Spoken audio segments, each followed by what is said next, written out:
नाथपंथामध्ये अभंगच आहे गोरक्षनाथांचा.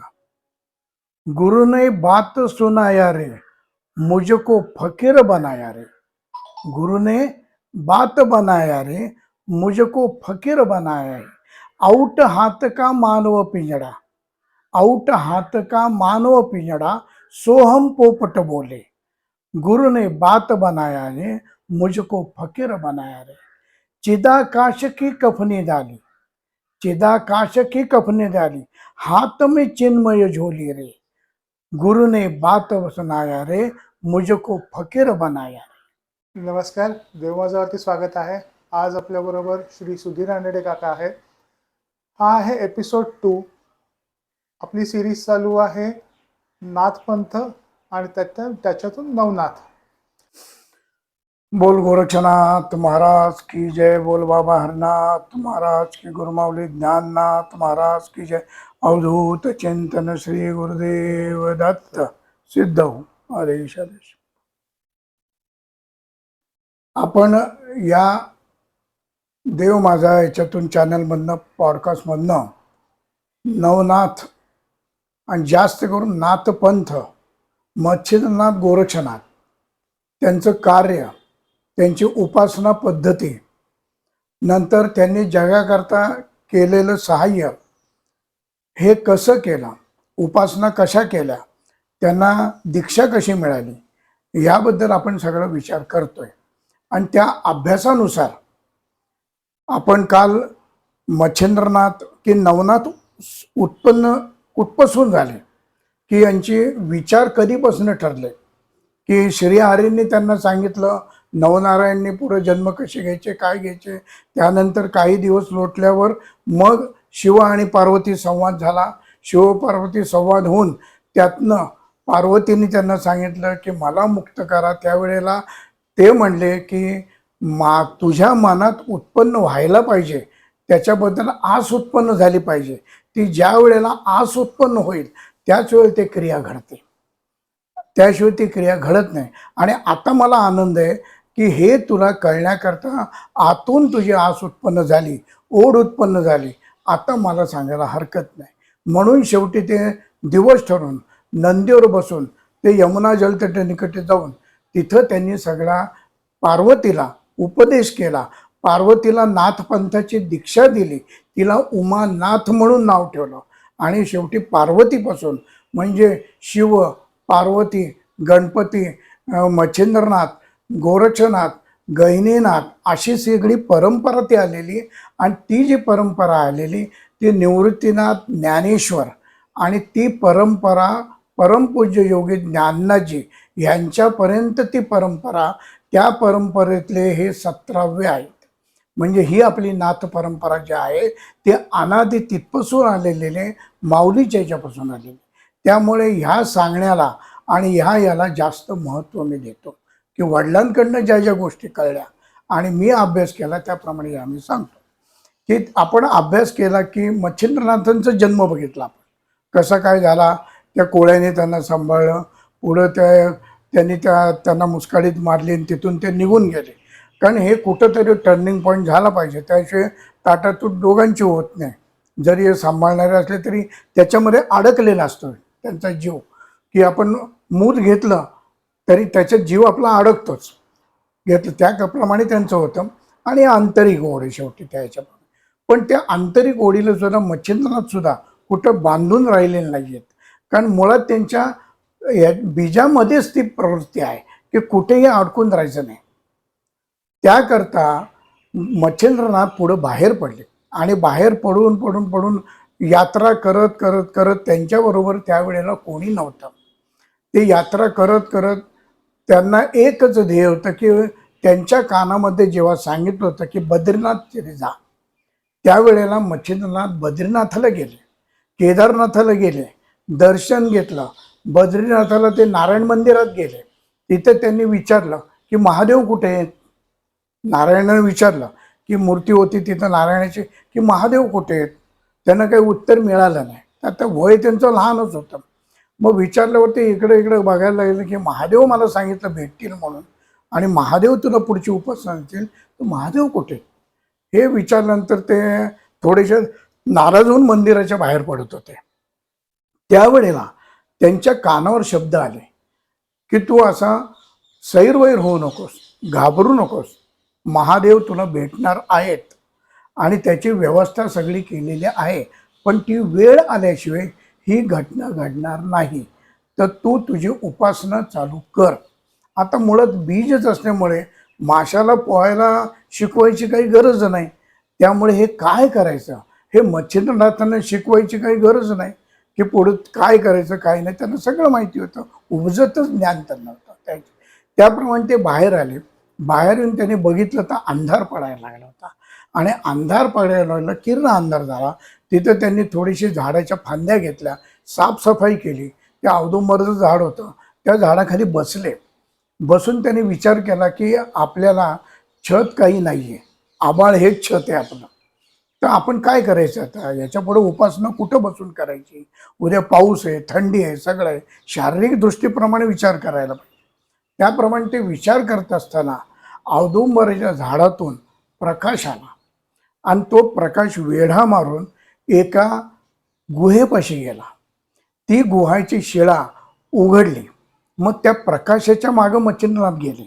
मच्छिंद्रनाथ गेल्यानंतर तिथं गेल्यावर गुहेची शिळा होती ती त्यांनी बाजूला केली. तर ते म्हणले इथं कोणतरी राहत असेल किंवा एखादा साधू सत्पुरुष असेल. म्हणून त्यांनी आतमध्ये बघितलं, आत कोणी नव्हतं. धुना चेतन केलेला होता. तिथं पूर्ण आसन घातलेलं होतं गवताचं. मग तेवढं गवताचं आसन नीट करून तिथं मच्छिंद्रनाथ बसले आणि कोण रात्री येते ते बघू. त्यामुळे तिथं त्यांची उपासना चालू केली. त्यावेळेला आराम केल्यानंतर सकाळी उठले. सकाळी उठले, सूर्योदय झाला, सगळे प्रातःकाळचं विचारलं, कोणी तिथं दिसलं नाही. ते म्हणले ही गुहा खास आपल्याकरताच तयार केलेली आहे, तर आपण इथं आता आपली उपासना करायची. त्या ह्याच्याप्रमाणे त्यांनी तिथं उपासना रोजची चालू केली की ध्यानाला बसणे, काही प्रमाणात भजन करणे, विचार करणे, ही सगळी उपासना त्यांची चालू होती. अशी करता करता रोज तिकडं जाणं, फळं गोळा करणं, फळावर जगणं, ह्या सगळ्या गोष्टी त्यांनी केल्या. आणि अशी करता करता 12 वर्ष त्यांची उपासना केली. एक लक्षात घ्या की नाथपंथामध्ये आला आणि दीक्षा दिली त्याला साधू केला असं होत नाही. प्रत्येक नाथाकडनं ही पूर्ण 12 वर्ष तपश्चर्या करून घेतली आणि तपश्चर्या करून त्याचं तप पूर्ण झाल्यानंतर त्याला दीक्षा दिली जाते आणि त्याला सगळी माहिती दिली जाते. त्याशिवाय नाथपंथामध्ये उगाच पैशावर दीक्षा दिली जात नाही. आणि त्या माणसाला घ्यायचा असेल तर त्याला पहिला स्वच्छ केला जातो आत्मा. म्हणून नाथपंथामध्ये, हे मध्ये मी सांगतोय की नाथपंथामध्ये 5 दीक्षा आणि 5 गुरु आहेत. पहिली दीक्षा आपण जर विचार केला तर भस्म दीक्षा आहे की भस्म देतात. भस्म दिलं की तिथं तुमची जातपात नष्ट होते. तुम्ही भस्म लावलं की तुम्ही काही प्रमाणात सुचिरभूत होता, बाह्य दृष्टीने, आंतरिक दृष्टीने नंतर. मग ते दिलं की त्यांना उपासना सांगतात गुरु. मग उपासना सांगितल्यावर ती उपासना पूर्ण झाल्यानंतर त्याला चोटी दीक्षा म्हणतात, दुसरी दीक्षा. काका याच्यात एक उपासना काय असते, एक असं तुम्हाला एक ढोबळ हो. आता उपासना म्हणजे काय की पहिल्यांदा त्याला सांगतात की पहिलं जसं लहान मूल शाळेत जातं त्याला एकदम पुस्तक हातात देतात का? नाही. की त्याला काहीच कळणार नाही. त्याकरता त्याला आपण काय करतो की त्याला खाऊचा डबा देतो. त्याला हे रावी म्हणून पहिली 2च तास शाळा असते, त्याला खाऊचा डबा देतो. त्याला शाळेमध्ये खेळ मांडलेले असतात, म्हणायची पाटी असते. मग त्याच्यामध्ये रमत तो आपोआप 2 तास घालवणं सुद्धा त्याला अवघड जात नाही. 2 तास तो आनंदात घालतो आणि असे मग त्याला बसून त्याचा टाईम वाढत जातो. आणि मग शाळा पहिली दुसरीमध्ये 5 तास, 6 तास, 7 तास असे वाढत जातात. त्याची बसण्याची कॅपॅसिटी, ग्रास्पिंग करण्याची कॅपॅसिटी ही वाढत जाते आणि त्याचा विचार चालू होतो मुलाचा. म्हणून जसं शाळेत करतात तसं या पंथामध्ये करतात किंवा कुठल्याही याच्यामध्ये पंथामध्ये ती पद्धत आहे की पहिलं त्याला सांगतात की बाबा लगच्या लगेच तर ध्यान लागणार नाही किंवा ध्यान लागायला काय आहे माहिती आहे. त्याप्रमाणे पहिलं त्याला सांगतात की तू हे लक्षात गेले की मी कुठून आलो, मी काय करणार आहे, मी उत्पन्न कशातून झालो, माझे आई वडील कोण, माझा गुरु कोण, हा पहिलं तू आंतरिक विचार कर. हा आंतरिक विचार सुरुवात करायला झाली की तुला आत्म प्रश्न उद्भवतील. आणि त्यावेळेला पहिलं तू जप साधना कर. जप साधना ही माळ जी आहे ही आपण तुळशीची, रुद्राक्षाची हीच माळ आपण वापरतो. हीच माळ का वापरतो? तर प्रत्येक गोष्टीला महत्व आहे. आपण कुठली म्हणायची साधे म्हणायची माळ वापरत नाही. की ज्या वेळेला आपण माळ ओढतो तुळशीची की त्यावेळेला ह्या बोटांमध्ये धरतो. अंगुलीच्या शेजारचं बोट आणि अंगठा याच्यामध्ये धरतो आणि माळ एक एक मणी आपण म्हणत जातो. त्याच्याप्रमाणे आपण जो जप गुरूंनी सांगितला असेल तो जप आपण करत जातो. त्याचा स्पर्श या नाड्यांना होतो आणि नाड्यातून तुमच्या शरीरामध्ये तो वाहन होतो. इलेक्ट्रिसिटी जशी वाहते तसे तो प्रयोग सगळा वाहतो आणि तुमच्या शरीरावर जपाचा परिणाम होतो. तसंच तुम्ही जप मोठ्याने म्हणत असाल किंवा बारीक तो जिभेतून होतो.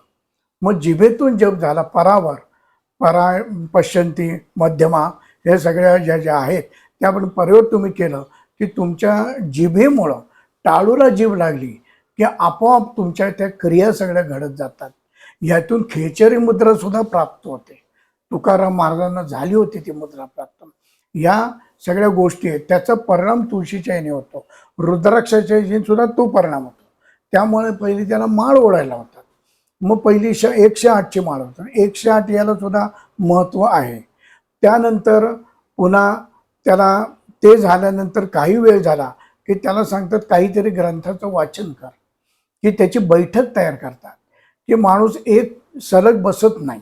आता साधारण तुम्ही माळ जर ओढायला घेतली रुद्राक्षाची म्हणा किंवा याची माळ, शिव उपासना असेल तर रुद्राक्षाची माळ ओढतो, याची उपासना असेल विष्णूची पांडुरंगाची तर आपण तुळशीची माळ हे करतो. दोन्ही शेवटी एकच आहे, फरक काही नाही. आई आणि बाप याच्यामध्ये फरक नाही. आई ते आई, बाप तो बाप.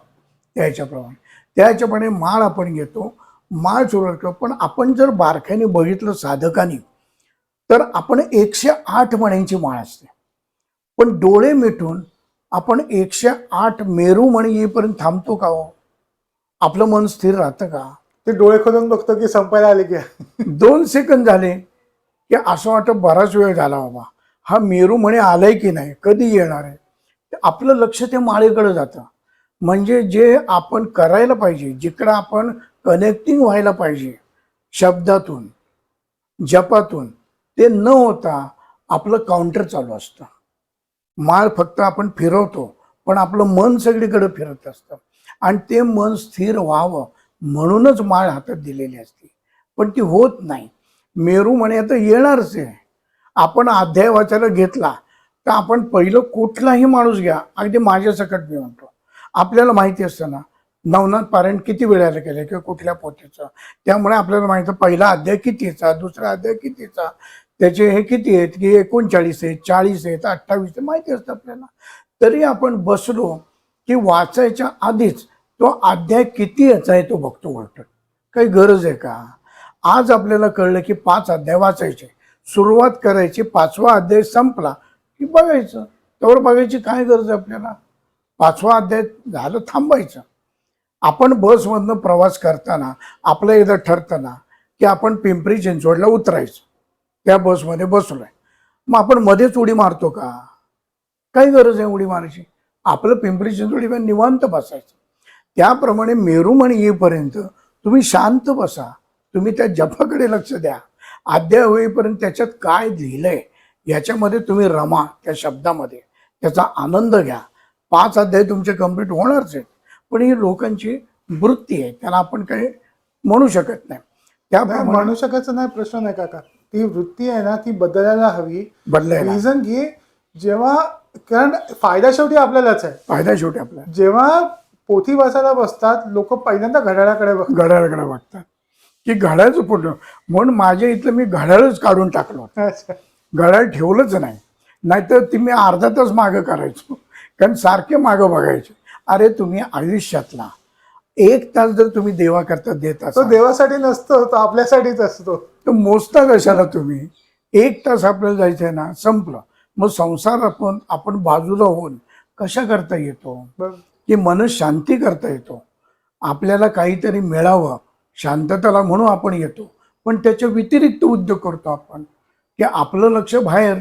मुलगी आली असेल का, नात आली असेल का, शाळेत खायला घातलं असेल का, सून कुठे आपल्याला न सांगता गेली असेल का, हे आपले विचार असतात. म्हणजे आपलं मन बाहेर धावत असतं, शरीर फक्त देवासमोर असतं आणि देव उघडून बघतो तेव्हा हा मानसिकरित्या तिथं नसतोच, फक्त मुर्दा त्याचा बसलेला असतो तिथं, बाकी उपयोग नाही. म्हणून नाथपंथामध्ये 5 गुरु 5 शिष्य तेवढ्या करतायत की तुम्हाला ही सवय लागाय. म्हणून पहिली माळ, त्याच्यानंतर पोथी वाचन, अध्याय वाचन, काही तू वाच, परंतु किमान तासभर तुला पाठ ताट ठेवून मांडी घालून व्यवस्थित आसन घालून तुला बसता आलं पाहिजे. बरं, त्या आसन घालायची सुद्धा पद्धती आहे. आता 2 प्रकार आहेत की संकल्प जेव्हा करतो ते वेगळं आहे आणि साधं पारायण करतो ते वेगळं आहे. या दोन्हीमध्ये फरक आहे. दोन्ही एकत्र करण्याच्या पद्धती आहेत, बसण्याच्या पद्धती. आता आमच्या इथं जेव्हा आम्ही बसतो ध्यानाला, उपासनेला, त्यावेळेला आमचे मंत्र आहेत. 4 दिशांचे जे महेश आहेत त्यांना आम्ही पहिलं आव्हान करतो, त्यांना सांगतो की वाईट प्रवृत्ती कुठल्याही जवळ येऊ नये, आम्हाला याच्यामध्ये त्रास होऊ नये, म्हणून 4 दिशांचे 4 महेश यांना आम्ही उपासना करतो आणि हे करतो, सांगतो त्या ह्याच्याप्रमाणे. त्याप्रमाणे त्याला पहिली पोथी वाचायला बसवतात. मग ते शब्द, पोथी नुसती पोथी वाचन नाहीये, जे संत सत्पुरुषांनी सिद्धांनी लिहून ठेवले त्याच्यामध्ये शब्दात ताकद आहे आणि काही ठिकाणी त्या शब्दातनं मंत्र आहे. ते मंत्र तुमच्या पठणातून जातात आणि ते तुमच्या शरीरावर परिणाम करतात. त्याकरता वाचनाला महत्त्व आहे. मग वाचन सांगतात, माळ सांगतात आणि त्यातून हळूहळू तुमची जी बसायची तयारी झाली की आता तुम्ही 3 तास बसू शकता, वाचू शकतात, त्यावेळेला तुम्हाला ध्यान धारणेला सांगतात की आता तुम्ही माळ सोडून द्या, वाचन थांबवा, आता फक्त मन एकाग्र करायचं, मांडी व्यवस्थित घालायची, दोन्ही हात मांडीवर ठेवायचे किंवा एकत्र मिळवायचे. हे सगळी योगिक प्रक्रिया आहेत. या एकत्र मिळवायच्या, डोळे मिटायचे, डोळे मिटून शांत बसायचं. डोळ्यात जसं आपण खिडकी लावू की अंधार होतो त्याप्रमाणे डोळे झाकले की पुढं काही दिसता कामा नये. आणि तुमचं मन जे आहे ते मन कुठेही फिरून देऊ नका. त्यावेळेला मध्ये फक्त जप करा तुम्ही. हा दारवंट आहे की तुमचं मन हे अडकून ठेवाय करता जप हा खुंटा आहे. म्हणजे मन त्या जपाला बांधलं जातं आणि तुमचं मन इकडं तिकडं फिरत नाही. त्याकरता जप साधना तुम्ही करा आणि जप करून तुमचे नासाग्र दृष्टी ठेवा, भूमध्यामध्ये तुमचा हे जाऊ दे आणि त्यावेळी तुम्ही ध्यानधारणा करा आणि तुमचं मन न्यूट्रल करा. आता ते न्यूट्रल कसं होईल? काका, त्याच्यामध्ये हाच एक इश्यू येतो. खूप जणांचा असाच खूप पूर्वीपासून प्रश्न आहे की डोळे बंद करून बसल्या त्याच्यानंतर ध्यानाला बसल्यानंतर वाईट साईड विचार येतात, कधीही एका जागेवरती स्थिर राहत नाही. पण आता जेव्हा तुम्ही सांगताय तेव्हा ते कनेक्शन लागतंय की तुम्ही ज्या वेळेला तुम्ही नसतं, काही जण सांगतात की तुम्ही ब्लँक व्हा, असं ब्लँक होई कोणीच होऊ शकत नाही. तो व्यक्ती एक वेगळ्या लेवलला पोहोचलाय म्हणून तो म्हणू शकतो की ब्लँक व्हा. पण तुम्ही जेव्हा सांगता की जप करा आणि जपाने हे स्वतःच्या खुंटी बांधा, मनाची खुंटी बांधा, आता ते रेलिव्हन्स लागायला लागले. मग त्याप्रमाणे हा जपानी खुंटीला बांधा तुम्ही तुमचं मन. आता हे पहा, लगेच बसलं की डोळ्यासमोर जे घटना आहे या घडत जातात, चांगल्या वाईट कुठल्याही ते येत राहतात. काही दिवस ते संपणार नाहीत. हेही सांगतो की औषध घेतल्यावर लगेच बरं होत नाही. त्याप्रमाणे ह्या घटना सुद्धा लवकर जाणार. पण आपल्याला प्रयत्न केला पाहिजे. कचरा कुंडी भरली की रोज सकाळी घेऊन जातात ना कॉर्पोरेशनवाले, पुन्हा ती कुंडी स्वच्छ करतात ना, त्याप्रमाणे आपले मन ही सुद्धा कचरा कुंडी आहे. मग त्या कचरा कुंडीमध्ये जे साठेल ते आपण स्वच्छ करायचं जपाने आणि ध्यानधारणेने. म्हणजे आपोआप काही दिवस त्याच्यात गेल्यानंतर तुमच्या डोळ्यासमोर काही येणार नाही. तुम्ही ज्या वेळेला बसाल त्यावेळेला न्यूट्रल करायचं. आणि ते न्यूट्रल कसं करायचं की ज्या वेळेला बसतो त्यावेळेला बसल्यानंतर दृष्टी जी आहे ती नासाग्र गप्प बसायचं, डोळे मिटायचे, प्रकाश सुद्धा दिसता कामा नये. आणि त्यावेळेला हा हात जे आहे हे हात माझे नाहीत, हे पाय जे आहेत हे माझे नाहीत, हे शरीर जे आहे हे शरीर माझं नाही. हे डोकं जे आहे हे डोकं माझं नाही, हे आत म्हणजे माझे मन आहे, हे मन माझं नाही. ही ज्या वेळेला तुम्ही कराल त्यावेळेला तुमचं शरीर जे आहे त्यातलं जडत्व आहे ते जडत्व हळूहळू कमी होईल. ज्या वेळेला आपण पोहताना पाण्यामध्ये पडलं की आपलं शरीर हलकं होतं. दगड घेतला बारीकसा, तो पाण्यात टाकला तर खाली जातो, पण शरीर आपलं जातं का? हं. आपण उडी मारली तर जातं, पण ज्या वेळेला आपण काही विशिष्ट क्रिया करतो आणि पाण्यामध्ये आडवे पडतो श्वास रोखून, त्यावेळेला आपलं शरीर तरंगतं, हलकं होतं. त्या पद्धतीमध्ये ह्या सुद्धा समुद्रामध्ये, नदीमध्ये तुम्ही तुमचं मन हे पूर्ण हलकं करा. त्यावेळी तुमचं शरीर हलकं होईल, तुमचं शरीराचं जडत्व जाईल आणि जडत्व जाऊन तुम्हाला त्याचा जडपणा जाणवणार नाही आणि हळूहळू तुम्ही त्या क्रियेकडे जाल.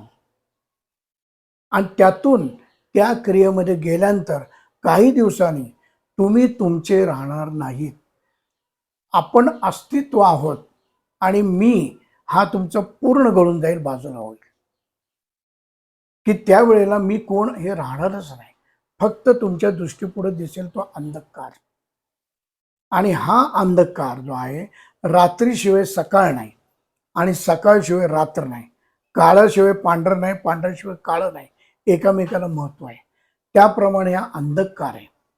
या अंधकारातूनच हळूहळू तुम्हाला प्रकाश दिसेल आणि प्रकाशातून तुमची पुढची वाटचाल चालू होईल. त्याकरता आमच्या याच्यात 5 गुरु 5 शिष्य दिलेले. मग ते काय करतात की पहिले आपली शेंडी ही आपल्या ताब्यात ठेवतात शिष्याची. मग त्याकरता त्याचे केस कट करून घेतात, चमन करून टाकतात, त्याचा केस हातात ठेवतात. मग त्यावेळेला तो आपला देह मन सगळं अर्पण करतो गुरुला, की आता मी नाही, मी तुम्हाला सगळं अर्पण केलंय, आता तारा मारा तुम्ही. हे गुरुच्या स्वाधीन करतात. याचं थोडंसं उदाहरण द्यायचं की आपण कटिंगला जातो.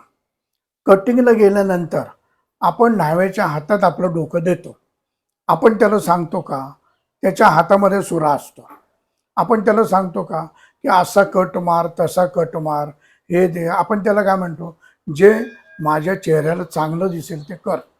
मग त्याला माहीत असतो यांचा गोल चेहरा आहे, चौकोनी आहे, याला छान काय दिसेल, हा रुबाबदार कसा दिसेल, त्याच्याप्रमाणे तो कट मारतो.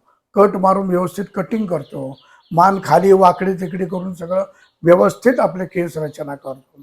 हातात चुरा असला तरी आपण मुलगा त्याच्या ताब्यात देतो ना, आपण विश्वास ठेवतो ना की नाही हा काही करणार नाही. का आपण विश्वास करतो, ए बाबा तू चाकू लावत नाहीस ना, मारत नाहीस ना, असं पण नावेला म्हणतो का? नाही. मग ही सगळी मंडी न्हावी आहेत. त्यांच्या हातामध्ये आपलं मस्तक द्यायचं आणि त्यांच्यावर सोडून द्यायचं, म्हणजे आपल्याला ते सगळे तयार करतात, पण आपण गुरुवर विश्वासच ठेवत नाही. हा खरं गुरु मला शेवटपर्यंत नेईल का, हा माझं भलं करेल का, हा विश्वास जेव्हा तुम्ही टाकाल त्याच वेळेला या गोष्टी घडतील. आणि विश्वासावरच हे आधारित हा पंथ जो आहे किंवा ही गोष्ट आहे, ही श्रद्धा विश्वास या गोष्टीवर अवलंबून आहे. ती जर तुम्ही ठेवली नाहीत तर तुम्हाला काही मिळत नाही. म्हणून गुरु ही शेंडी आपल्या हातात ठेवतो, मग त्याला हळूहळू उपासनेतून पुढं घेऊन जातो. पुढं गेला की आमच्या पद्धतीप्रमाणे त्याला कच्ची दीक्षा दिली जाते. म्हणजे जी मी शैलीशृंगी गळ्यात घालतो नेहमी त्याप्रमाणे ती का द्यायची, तर आता त्याला ध्यानधारणा उपासना कळली, जप कळला, मन कसं एकत्र बांधायचं ते कळलं त्याला. त्यातनं तो पुढं गेला. पुढं गेल्यानंतर त्याला कळलं की आता आपण काय बसायचं, काय नाही, काय म्हणायचं.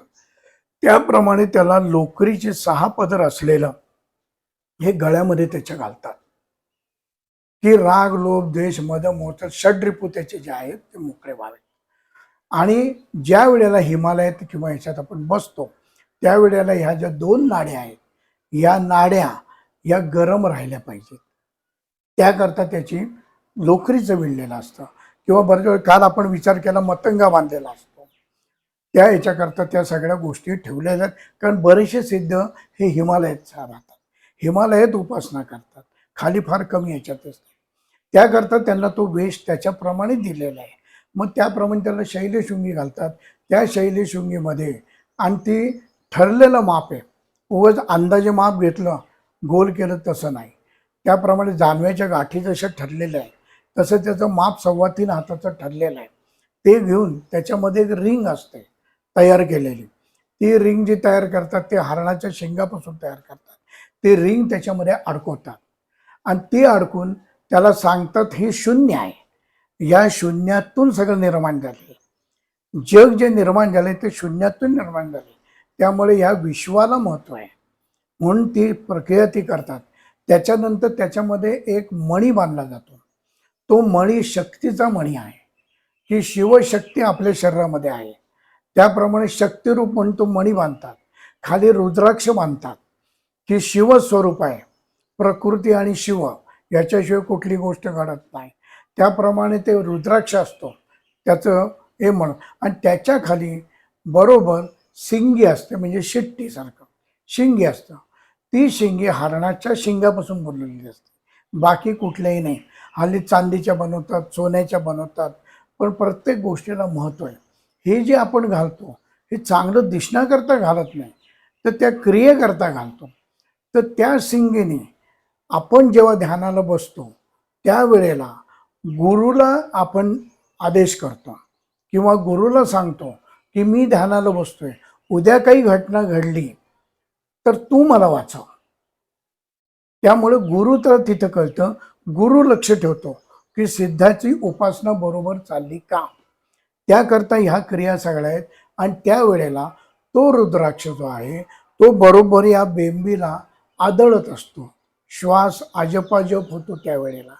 आणि त्यावेळेला तो थांबतो.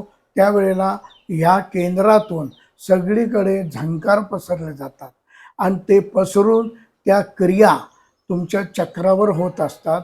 म्हणून याला महत्व आहे. ही तिसरी दीक्षा आहे. आता याच्यामध्ये एक उदाहरण देतो की मी जे सांगितलं की गुरु लक्ष ठेवतात. गुरु तुमचा जिवंत असो नसो, पण गुरु हा कायम शरीराने गेला असला तरी शरीर फक्त बदललेलं असतं, परंतु त्याचा जो आत्मा आहे तो पूर्ण लक्ष ठेवून असतो.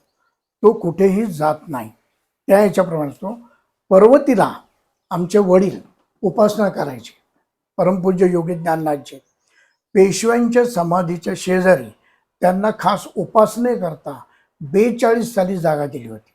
1942 बारीक खोली दिली होती आणि तिथं ते पहाटे एका पायावर उपासना करायची. वडील आमच्या गुरुंनी सांगितले. आणि ती उपासना चालू असताना गुरु त्यांचे होते ते कसब्यामध्ये बसायचे. मंजोबाचं ठिकाण आहे, बाळकुपा मंजोबा शिवकालीन तो आहे तिथं. तिथं बसायचे ते. त्यांची काळी गाय तिथं असायची आणि ते असे बसायचे. त्यावेळेला त्यांनी सांगितल्याप्रमाणे हे उपासना करायचे. वर ते आदेश करायचे आणि उपासनेला बसायचे. अशा वेळेला पहाटे ध्यानाला बसले होते आणि 3-3:30ला ध्यानाला बसल्यावर धुनाचेतन केला होता. आणि धुण्याचा धूर हा सबंध खोलीवर पसरला होता. आणि खोलीवर पसरल्यावर खिडकी उघडी नव्हती, दार उघडं नव्हतं. त्यामुळे तो धुरामुळे ते बेशुद्ध पडले. अच्छा. मग बेशुद्ध पडल्यावर तिथं कळायला मार्ग कोणाला नाहीच. पण यांनी सांगितलं होतं गुरुला. ती गोष्ट गुरूंना कळली. गुरूंनी पहाटे टांगेवाले तिथं झोपायचे. टांगेवाल्याला उठवला, बाबू टांगेवाला म्हणून. त्याला उठवलं आणि त्याला म्हणले अर्जंट चल, आणि जेवढं घोड्याला फास्ट नेता येईल तेवढं फास्ट. आपला शिष्य धोक्यात आहे. आणि त्यांना माहीत होतं की हे वर घोडेवाल्यांना सगळ्या टांगेवाल्यांना माहीत होतं. मग लगेच त्यांनी पर्वतीला आले. पर्वतीला अक्षरशः ते पायऱ्या पळत आले. शेवटी ते योगी पुरुष आहेत. पायऱ्या पळत आले. पळत येऊन त्यांनी लाथेने दार उघडलं. लाथेने दार उघडून पहिल्या संबंध खिडक्या ओपन केल्या. यांना चापटी मारली. चापटीवरून पाणी मारलं आणि यांना उठवलं आणि जागृत केलं की हे करताना ह्या गोष्टी सांभाळायच्या असतात. ह्या काठी गुरूंचं लक्ष पाहिजे म्हणून त्यांना गुरूंना आदेश करून मग बसायचं, त्याशिवाय बसायचं नाही. म्हणजे ही मी तुम्हाला तिसरी दीक्षा सांगितली. आता चौथी जी दीक्षा आहे ती कानचिरा दीक्षा आहे की ज्यांना आपण कानात कुंडल घातलेली असतात. कानचिरा म्हणजे त्यांना दर्शनी म्हणतात. आपल्या इकडं संसारिक याच्यात त्यांना कान फाड्या म्हणतात, परंतु दर्शनी योगी म्हणतात त्यांना. त्या याच्यात 2 कुंडल कानात घातली जातात. यामध्ये इथं छेद देतो. इथं इथं कुठं त्याला कुंडलं नसतात किंवा त्याला ते दीक्षा म्हणत नाही. ही दीक्षा म्हणजे अख्खा मधला जो भाग आहे, हा होलच्या तिथला, तो सगळा काढला जातो. आणि तो काही जे सिद्ध आहेत म्हणजे जे साधू आहेत त्यांना ते काम स्पेअर सांगितलेलं असतं. ते व्यवस्थित मंत्र म्हणून काही शिरा त्यांना माहीत असतात, त्या शिरा दाबून ते बधीर बरोबर शिरा करून तो भाग काढतात आणि तो भाग काढून त्याच्यावर भस्मलेपन करतात आणि भस्मलेपन करून 14 दिवस त्याला ज्योतीपाशी अंधारात बसवतात. अंधारात बसून त्याच्याकडनं योग प्रक्रिया सगळ्या या करून घेतात. ज्योत म्हणजे काय, ज्योत दर्शन करून घेतात की तिथून सगळं निर्माण झालेलं आहे. ती शक्ती आहे, ती शक्ती साध्य करायची आपल्याला. मग त्याच्या पुढं दीक्षा घेतल्यानंतर कानात कुंडलं पहिली असतात ती मातीची करून घालतात. मग मातीची कुंडलं काढून ती विसर्जित करून याची तयार केली, शिंगीची तयार केली असतात, ती कुंडलं त्याला पॅक करतात आणि ती कुंडलं घालून त्याला दर्शनी दीक्षा देतात. ही 4थी दीक्षा आहे नाथपंथातली. मग त्याला मात्र संसारात येता येत नाही. तो पूर्ण संन्याशी, भगवं वस्त्र धारण करणे, 3 घरी भिक्षा मागणे आणि ह्या क्रिया सगळ्या त्याला आहेत. एका घरात 3 दिवसाच्या वर न राहणे, संसारी घरात शक्यतो न राहणे, ह्या सगळे त्याच्यावर नियम आहेत. आणि ज्या वेळेला साधू होतो किंवा या दीक्षा घेतात त्यावेळेला पहिली म्हणजे 10व्याची प्रक्रिया करून घेतात की तुमचं नातं हे तुमच्या वंशापासून हे पूर्ण बाजूला करतात. जसं लग्न झालं की मुलीचा वंश, घर हे सगळं बदललं जातं, देव बदलले जातात, ती त्या घरात जाते, त्या घराचं लागू होतं. तसं संसारातनं ज्या वेळेला एखादा साधू इकडे येत असेल त्यावेळेला किंवा कुठलाही साधू त्याची अडकू नये जीवनामध्ये, त्याकरता 10व्याची प्रक्रिया करतात. म्हणजे त्याला बाजूला करतात आणि बाजूला करून ही दीक्षा देऊन मग त्याला पुढची क्रिया चालू करतात. त्या याच्यामध्ये जशी 10व्याची क्रिया आहे तसं त्यांनी देह ठेवल्यानंतर त्या टाईपची शंकरहाल क्रिया म्हणून आहे, ती सुद्धा केल्याशिवाय त्याला मुक्ती नाही.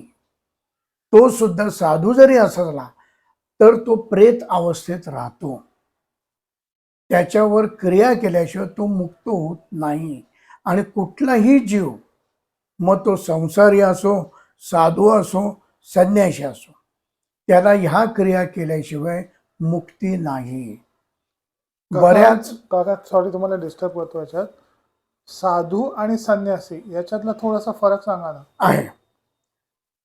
साधू आणि संन्यासी याच्यामध्ये मजा अशी आहे की आपल्याकडे 4 आश्रम दिले. 4 आश्रम म्हणजे कुठले आहेत की पहिला गुरुगृही राहतो आपण, मग आपण संसारात येतो, संसार धर्म आपण करतो. त्यानंतर 40-50च्या पुढे गेलो की आपण संन्यासाश्रम धारण करतो. आणि संन्यासाश्रम धारण करणं म्हणजे भगवं प्रदान करणं असं नाहीये. तुमचं मन संन्याशी बनवायचं. तुमची मानसिकता ही संसारात जी अडकलेली ती काढायची, बाजूला व्हायचं की त्याच्यामध्ये अडकायचं नाही. मुलं मोठी झालीत, त्यांचे संसार त्यांना लावून दिलेत, व्यवस्थित कमवतेत, करतेत, मुलं बाळं त्यांना झालेली आहेत, तर त्याच्यामध्ये आता आपण अडकायचं नाही. त्यांच्या मदतीला जायचं, उभं राहायचं, पण त्याच्यात आपण अडकून राहायचं नाही. त्याच्यापासून अलिप्तपणा राहायचा आणि जास्तीत जास्त मन हे आपण वेगळं ठेवून अलिप्त न राहता देवाच्या सानिध्यात राहतं, तो संन्यास. मग त्याच्याकरता वनात जावं लागतं अशी क्रिया नाही. वनात राहून सुद्धा आपल्याला मन वन करून संन्यास धर्म आपल्याला घरामध्ये राहून पाळता येतो. अच्छा. याला संन्यास म्हणतात. काका एक सांगा ना, की असे असे खूप जण आहेत की त्यांच्या फॅमिलीमध्ये कुठला एक सत्पुरुष होऊन गेला, हो, पण संन्यासी आणि त्यांनी स्वतःचं ते 10व्याचं वगैरे सगळं क्रिया करून प्रक्रिया केली, सगळ्या गोष्टी केल्या, तो तुमच्यापासून तुटलेला आहे, तो स्पेसिफिकली त्या परंपरेमध्ये पुढे गेलेला आहे. मग काहींचं म्हणणं असतं की असं आपल्या आपल्या फॅमिलीमध्ये सत्पुरुष होऊन गेले, मग त्यांचं आपण काही करावं का? म्हणजे दोन गोष्टी आल्या, एक तर पितरांचं झालं, दुसरं असलं की लोक काही जण त्यांचा फोटो लावतात बरोबर. की पूजा वगैरे केली जाते. बरोबर. काय exactly how do we treat that? हा, आता संन्याशी जेव्हा होतो तो, आता मी तुम्हाला संन्यास आश्रम सांगितला आणि पुढं आपण वानप्रस्थाश्रम आहे, की आता हे सगळं सोडायचं.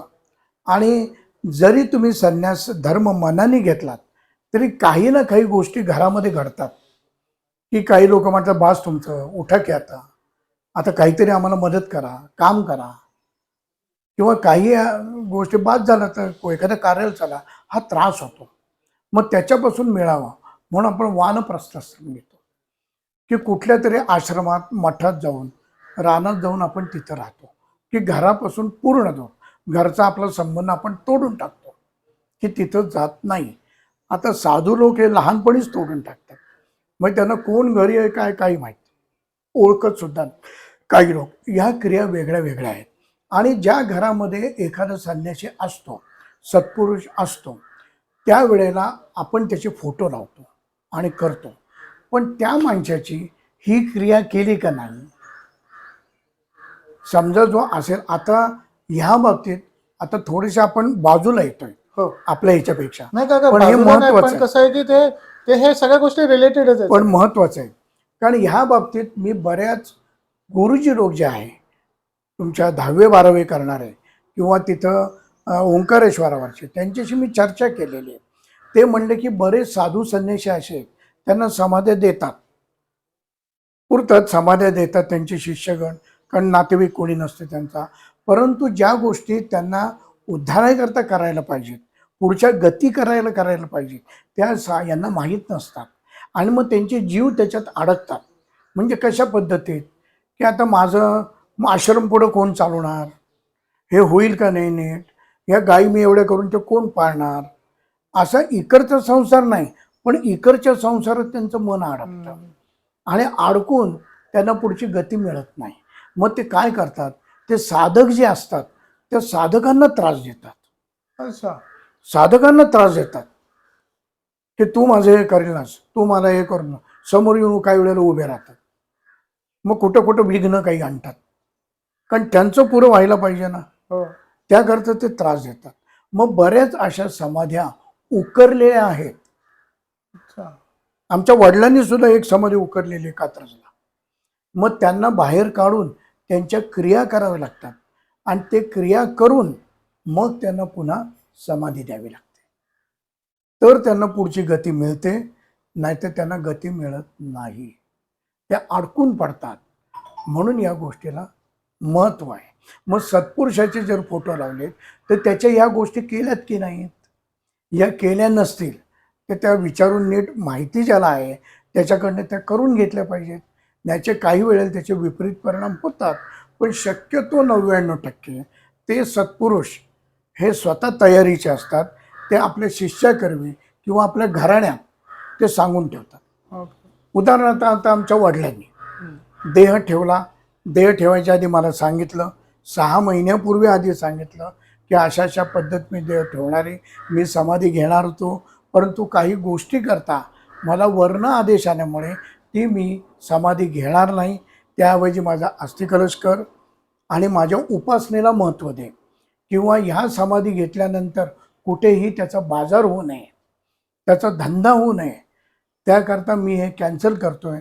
आणि दुसरं त्याने गोरखपूर महंतांशी चर्चा केली, अवैद्यनाथजी, ते म्हणजे मुख्य आहेत सगळ्या ह्याच्यात, त्यांना सर्व शास्त्रीय माहिती असते, त्यांच्याशी चर्चा केली. ते म्हणले ज्ञानाची, तू संन्यास घेतलेला म्हणजे संन्यास जरी मानसिक असेल, मी तुला भाऊ मानतो, तू मोठा आहेस, परंतु म्हणले आमच्या दृष्टीने तू घर सोडलेस का, मुलं बाळं टाकलीस का, भगवस्त्र परिधान केलेस का, कानात कुंडल घातलीस का, नाही.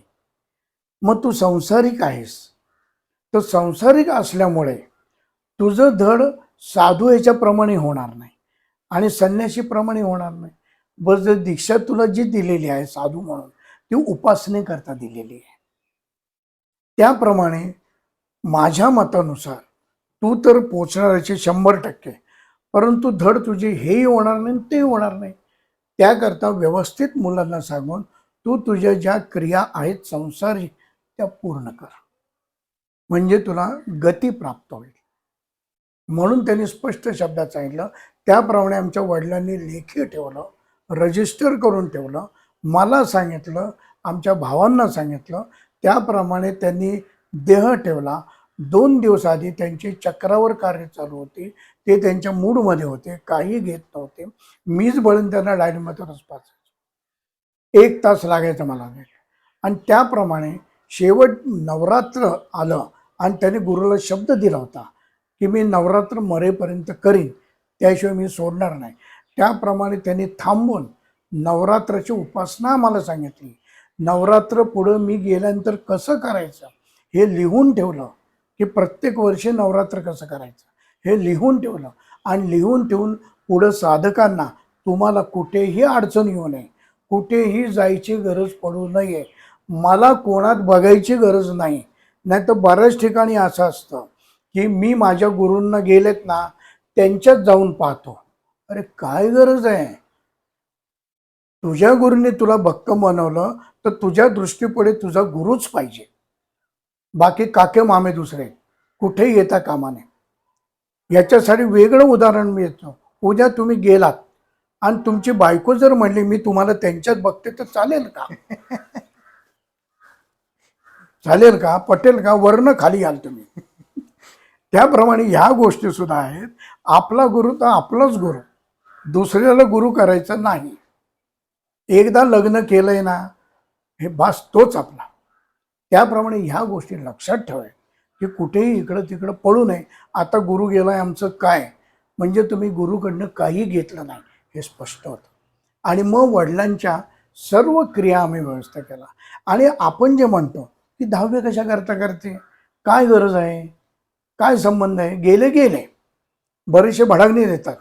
पण जी आपल्या जन्मापासून 16 प्रक्रिया ज्या आपल्या दिलेल्या आहेत, जन्मापासून 5व्या दिवसापासून मरेपर्यंत, या काही कारणास्तव दिलेल्या आहेत, या जीवास्तव दिलेल्या आहेत, त्या करणं महत्त्वाचं आहे. मग ते काही उद्योग झाले त्रास झाला तर त्याचे पुढे प्रश्न उद्भवतात. त्यामुळे या गोष्टी करणं सुद्धा. मग रामदेव होता स्वतः, मग रामाने का केलं श्राद्ध? वडिलांचं श्राद्ध होते तिथं केलं ना त्यांनी. का केलं? एकनाथांनी का केलं? माऊलीने प्रत्यक्ष पित्र बोलवली, जेवायला घातली का? म्हणजे ह्या गोष्टीला महत्व आहे. ही जीवदशा आहे आणि ही जीवदशा पूर्ण नाही झाली तर ती जीवदशा आपल्याला त्रास देते. ह्याकरता ह्या गोष्टी करणं महत्त्वाचं आहे. हे रामापासून क्रिया आलेल्या आहेत की कावळा शिवणं, याच्या सुद्धा कथा आहे. आता मी सांगत नाही, ती कथा आहे की कावळाच काय शिवतो. आणि बारकाईने बघितलं तर 10व्याचे ते तर बाकीचे पक्षी कोण असतात का, कोणी शिवतात का? कावळे ठरलेले आहेत. पांढऱ्या याच्यावर टिपका असतो मानेवर, तोच कावळा शिवतो त्या याला. आणि 4 पिंड असतील तर तुमचा जे जीव आहे तो जीव खडा असतो, तुमचा जीव तिथं असतो, तुम्ही तिथं असता. ते कावळ्याला दिसतं कारण त्याला शाप दिलेला आहे की एका डोळ्यानं तुला ते दिसेल म्हणून. म्हणून कावळ्याला दिसत असतं, म्हणून कावळ्याला खायचं असतं पण कावळा जाऊ शकत. मग ज्या वेळेला तुम्ही कमिटमेंट करता की मी तुमचं हे पुरं करीन, मी ते पुरं करीन, आईला सांभाळीन, बहिणी भावाचं लग्न करीन, काही कमी पडून देणार नाही, तुमचं कर्ज फेडीन, हे फेडीन, त्यावेळेला त्या जीवाला जेव्हा समजतं त्यावेळेला जीव तो बाजूला होतो, त्याला गती मिळते. 13 महिने चालू असतं प्रक्रिया सगळी, 13 श्राद्ध आहेत. आपण एका दिवसात उरकतो, वेळ नाही. मग त्यावेळेला तो शिवतो कावळा आणि कावळा बरोबर त्याच्या आवडीचं घेतो. ह्या प्रक्रिया ठरलेल्या आहेत आणि ह्या आपल्याला मजा वाटते, पण ही मजा नाही आहे. हे घडलेल्या घटना डोळ्याने मी पाहिलेल्या आहेत. आणि जे कमिटमेंट देतात आणि कमिटमेंट पाळत नाहीत नाही, त्यांची पण वाट लागलेली मी बघितलेली. माझा मित्र होता, त्या मित्राचा मुलगा ॲक्सिडेंटली गेला आणि तरुण होता. तर आता मी हाऊस म्हणून काही वेळेला अशा ठिकाणी जातो, ते आपल्याला शिकायला मिळतं काय आहे काय नाही. म्हणून एक अभ्यास म्हणून तिथं जायचं, बघायचं. मी कोणी मेलं नाही तर मी तिथं जातो, बघतो काय आहे काय नाही. की लोकांच्या भावना कशा आहेत, काय आहेत, की त्या व्यक्तीबद्दल त्यांच्या भावना काय आहेत, ह्या बघायला मिळतात. एक एक मजा तिथं शिकण्यासारखं. मग ते गेल्यानंतर तो मुलगा गेला, बिचारा सगळं केलं आणि तरुण होता तो. लग्न ठरलं होतं त्याचं त्या. हे सगळं झाल्यानंतर त्याचा 10वा केला, सगळं कावळा शिवायचं. 12 पर्यंत तो टाइम असतो. कावळा शिवला नाही. कावळा सगळे घाबरले, काय करायचं आता बाबा. तो गाय आणावी तर गाय सुद्धा नव्हती. बाकीचे पक्षी कावळे यायचे, गिरट्या मारायचे, 4-4, 5-5 कावळे निघून जायचे. सगळ्याला शिवलं पण त्याचा पिंड शिवला नाही अजिबात. मग आता म्हणले दरवाजे करून लावू. तरी सुद्धा ते मनाची काय त्यांची ही होईना, ही पद्धत नाही. असं करता करता 2 कावळ्यांची तिथं मारामारी लागली. अच्छा. 2 कावळ्यांची मारामारी लागल्यानंतर एका कावळ्याच्या पंखामुळे तो पिंड पडला. तो पिंड पडला, तो खाली पडला. तो खाली पडल्यावर ही सत्य घटना मी सांगतोय. तो कावळा ज्याचा पंख लागला, तो कावळा तडफडून गेला तिथं. हो. म्हणजे त्याची जीव दशा किती राहिली असेल. म्हणजे या गोष्टी सत्य आहेत. हे थोतांड नाही किंवा हे तयार करून केलेला सिनेमा नाही. हे प्रत्यक्ष बघितलेलं. आणि ज्याला शंका असेल त्यांनी तिथं जाऊन बसावं आणि अभ्यास करावा. मग ह्या गोष्टी आपल्याला कळतात त्याच्यामुळे की आहे का नाही, गतीला गेले की नाही, हे परीक्षण करण्याकरता या गोष्टी कराव्यात, की या महत्वाच्या आहे. हल्ली शॉर्टकट मारतात, त्या घरी बाहेरनं बोलवतात, ते करून घेतात.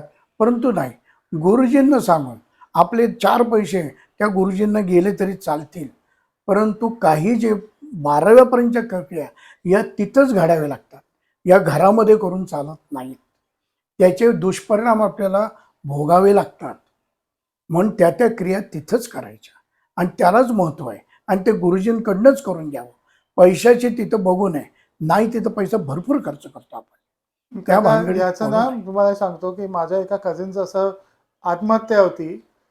मी इन्शुअर केलं, गोव्याला झालं. मी इन्शुअर केलं, मी गोव्याला जाऊन तिकडे बसून मी पूर्ण त्याची प्रक्रिया केली, कारण मला माहिती होतं की त्याचा पोरगा करणार नाही. हो. आणि ते अख्ख्या कुळाला फरक पडला, त्याच्यामुळे त्याचा फटका पडला असता.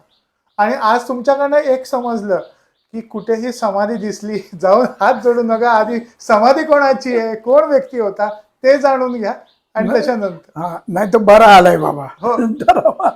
काका, आपण थोडस साईडला गेलो होतो. नाही म्हणून आता पुन्हा हा, यायचं आता आपल्याला. परत आपण पुन्हा घेऊया. आपल्याला यायचं ते. हो. पण चहा बी काही घ्यायचं. नाही नाही.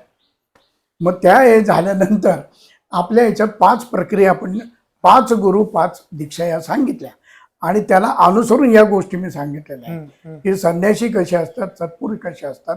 मग ते झाल्यानंतर ज्या वेळेला कुंडल दीक्षा असते आणि त्यांनी देह ठेवला तर त्याला व्यवस्थित आमच्या नियमाप्रमाणे त्याला हे दिले जाईल. त्याचं शिर जे आहे ते शिर त्याचं जमिनीला लागलं पाहिजे. अच्छा. त्याला आतमध्ये देवडी तयार करतात. आतमध्ये मांडी घालून बसवतात. हो, सांगतो ना. आतमध्ये आता 6x3चा खड्डा घेतात. ओके. 6 फूट असा, 3 फूट असा आणि साधा 2.5-3 फूट खाली असा खड्डा घेतात. तो खड्डा घेऊन स्वच्छ करतात. स्वच्छ करून शेणाने सारवतात. तो सारून स्वच्छ करून आत देवडी तयार करतात. देवडी तयार करून त्याला बसवतात. मग त्याला बसवताना पहिली त्याला आंघोळ घालतात. आंघोळ घालून स्वच्छ करून त्याला सगळी राख लावतात. भस्म लेपन करून त्याला त्याची जी कफनी आहे की त्याला कुठलीही गाठ नसते, बटन नसतं, अशी कफनी बांधून त्याला घालतात. आणि त्याच्याबरोबर आमचा रोट म्हणून जे त्याची माहिती मी तुम्हाला मागून देईन की रोट म्हणजे काय, त्याला महत्त्व काय, ते कसं निर्माण होतं काय. तो रोट जे आहे तो त्याच्या गळ्यामध्ये झोळीमध्ये देतात. मग शेजारी त्याच्या तो प्रसाद ठेवलेला असतो. एक नळी त्याच्या तोंडातून काढलेली असते आणि एक तार त्याच्या अंगठ्यातून शरीरातून बायपासून वर काढलेली असते. अच्छा. त्यावेळेला म्हणजे एक नळी आणि एक काढलेली असते. आणि नंतर त्याला भस्म पोत्याने भस्म ठेवतात. भस्म त्यानंतर तुमचं चंदन, नंतर कापूर, साखर असा लेप देत देत देत देत देत त्याला वर आणतात. आणि त्याचं शिर जे आहे ते जमिनीला ठेवलं पाहिजे. आणि ते मग शेवट मातीने झाकून टाकतात. मातीने झाकल्यानंतर त्याच्यावर 3 दिवस प्रक्रिया चालते. त्या नळीतून दूध आणि पाणी घालतात. कारण ह्या साधू पुरुषांनी त्यांचा आत्मा, एक शक्ती ही वर ठेवलेली असते ब्रह्मरंध्रामध्ये. ती साधकांसाठी 350 वर्ष कार्य करते. आणि त्याच्या पुढं मात्र साधक जशी उपासना करेल तशी त्यांची ती ताकद ही वाढत जाते. काका याच्यामध्ये ना हे नाथपंथी साधूंच्या ज्या समाध्या असतात हे कन्सिडर केलं जातं की जे एकदा त्यांनी देह सोडल्यानंतर त्या आणखीन जास्ती प्रभावी आणि प्रभावी powerful होता. कारण देह असतो तवर त्यांना बंधन असतात. आमचे वडील सुद्धा म्हणायचे की मी देहात आहे तवर मला बंधन आहे. मी ज्या वेळेला देह सोडीन त्यावेळेला माझी शक्ती ही 100 पटीने वाढेल आणि तुमचं कार्य करेल. त्यामुळे त्यांची ताकद वाढते. मग ते 3 दिवस ते दूध आणि पाणी त्यातनं तेवढ्या करता घालतात. आणि त्यांचं चार्ज जे झालेलं शरीर असतं त्या 4 शरीरातून ही तांब्याची तार वर आणलेली असते. मग ज्या वेळेला 3 दिवस तिथं साधूला बसवतात, साधूला बसून त्याला कटोऱ्यातून खीर पाजतात, खीर गायला घालतात, पूजा तिथला विधी करतात. आणि 3 दिवसांनी ती समाधी हे पूर्ण स्वच्छ करून जर कोणी पुढं त्याचं शिष्य असेल तर तिथं पादुका स्थापन करतात. आणि जर कोणी करणारं नसेल तर त्या क्रिया करून ती समाधी बंद करून त्याच्यावर शिवलिंग स्थापन करतात. या 2 वेगळ्या वेगळ्या पद्धती आहेत समाधीच्या त्यावेळेला. आणि त्यावेळेनंतर समाधी करून 40 दिवसांनी त्याचा भंडारा घालतात. सगळे साधू संत तिथं सत्पुरुष येतात, त्याच्या ह्याच्यातले सगळे 12/12 पंथाचे, त्यांना त्यांचा मान दिला जातो. आणि मान देऊन त्या साधूची सगळी प्रक्रिया पूर्ण करून ते साधू लोक सगळे जमून तो रोड चढवून ती क्रिया पूर्ण करतात. आणि 40 दिवसांनी भंडारा करून तो मुक्त होतो. कितीकदा ना काका हे जे दर्शनीची तुम्ही मी सांगताय ना की हे बाहेर येत नाहीत, नाही. कारण जे साधू असतात आणि इतके जण जमलेले असतात आणि ते पूर्णच्या पूर्ण तो अक्षरशः तो कॉर्डन ऑफ केला जातो जेव्हा ही पूर्ण प्रक्रिया कारण ह्या केली जाते. गोष्टी काही वेळ दाखवायच्या नसतात, हम्म. त्याकरता ते पॅक करतात. आणि त्याच्या पुढे जी असते की उपदेशी दीक्षा जी असते, शेवटची दीक्षा, पण ती उपदेशी दीक्षा घेतलेले साधू असतात ते साधू थोडेसे वेगळे असतात. वेगळे म्हणजे कसे की आपल्याकडे जसे किरवंत असतात, हे करणारे जे 10वे-12वे करणारे हम्म. यांच्यात आपण रोटी बेटी व्यवहार करत नाही हम्म. किंवा त्यांच्या घरी जेवायला जात नाही. ते आपल्याकडे पूजेला जेवायला येत नाही, शुभ कार्याला ते आपल्याकडे येत नाही किंवा आपण शुभ कार्याला शक्यतो त्यांना बोलवत नाही. तसे नाथपंथातले हे उपदेशी जे साधू आहेत हे किरवंत आहेत. ओके. म्हणजे एखादा साधू गेला तर त्याच्या क्रिया करण्याचं काम हे सगळे साधू लोक करतात अच्छा. त्या ह्याच्यामध्ये. आणि ती क्रिया करून ते त्याला पूर्ण करतात. म्हणजे त्यांच्याकडे मग त्यांची फुलं सुद्धा इकडं पूजेला घेत नाही. अच्छा. आता दर्शनीपर्यंत हे असतं. ओके. दर्शनीपर्यंत जेव्हा उपदेशी येतो त्यावेळेला क्रिया त्यांच्या पुन्हा वेगळ्या असतात. मग हे झालं की उपदेशी जो असतो शेवटची किरवंत त्याला शंखढाल क्रिया म्हणून आहे. जसा 10वा-12वा करतो शंखढाल की शंखाने पाणी देतात, शंखाने पाणी देतात.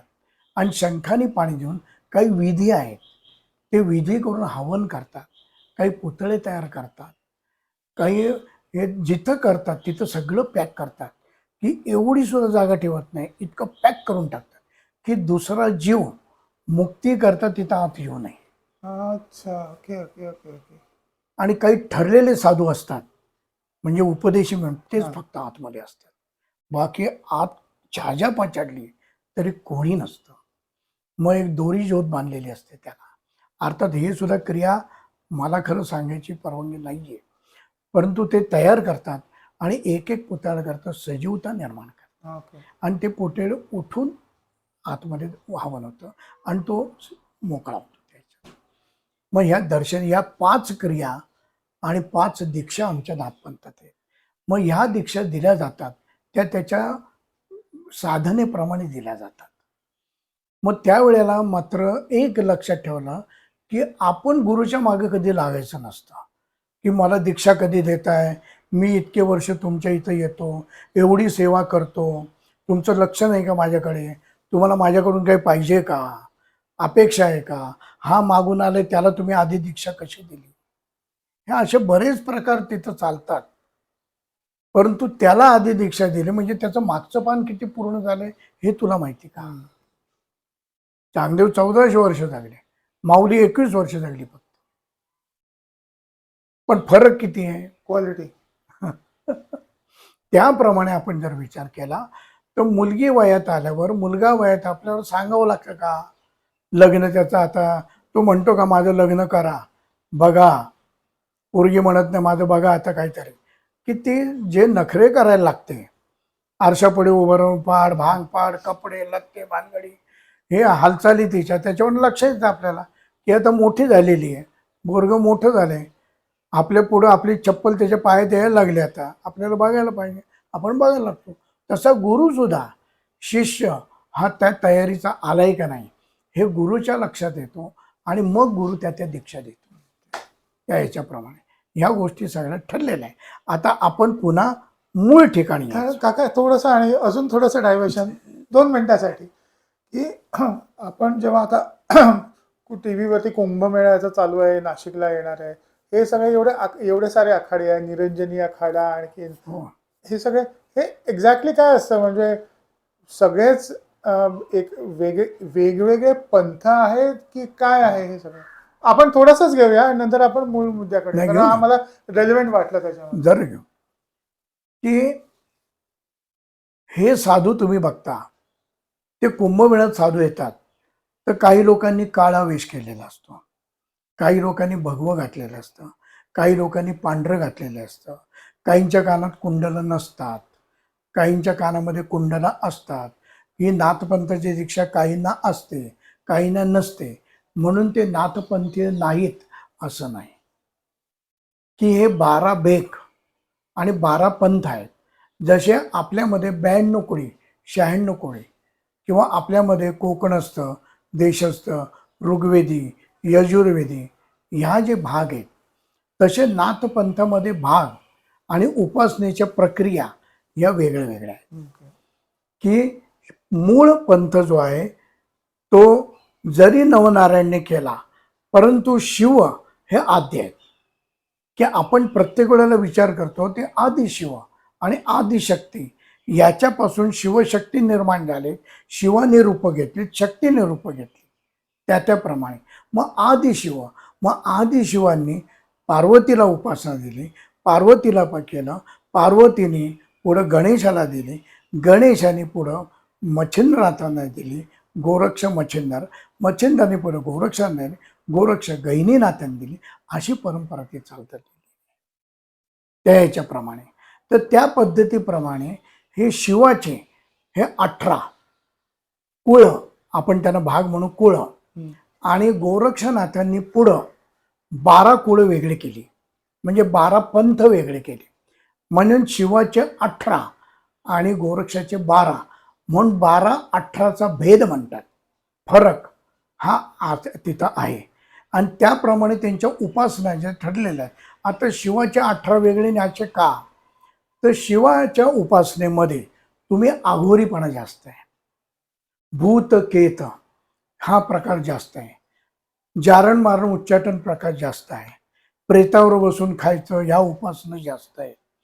तर ह्या उपासना सगळे करू शकतील का? संसारी लोकांना हे शक्य आहे का? हे नाही म्हटल्यावर गोरक्षनाथांनी, गोरक्षनाथांनी म्हणजे आत्ताच्या याच्यात थोडक्यात सुधारलेले, गोरक्षनाथांनी हे 12 पंथ वेगळे केले त्यातले आणि शुद्धीकरण केलं पंथाचं, की हे ठेवले, परंतु कुठपर्यंत द्यायचे, हे आघोरी किंवा या विद्या कुठपर्यंत द्यायच्या माहिती सगळ्यांना असते, पण या कुठं कुठं द्यायच्या. मग याच्यामध्ये सतनाथपंथी, कप्पलिनी, योगेश्वरी हे पंथ वेगळे वेगळे झालेले, त्याचे नाव मी सांगेन पुढं आणि प्रत्येकाचे कार्य मी सांगेन, कारण खूप मोठा भाग येतो. मग त्याच्या पूजा अर्चा सुद्धा प्रत्येकाच्या ठरलेल्या आहेत.